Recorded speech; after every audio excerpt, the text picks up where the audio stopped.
Hey meal preppers, Paul coming at you here from letsmealprep.com, the best cooking and shopping recipe app out there. I hope you guys are having an awesome day.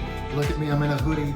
It's feeling good out here. It's cold today, I love it. And we've got chili to celebrate. And this is not a chili mix team. This is from the ground up, one pot chili mix right here. It starts with 8 ripe tomatoes chopped up. You add some ground beef, the peppers. We got red peppers, green peppers, and onions and kidney beans in this one, and just some bay leaves and some spices.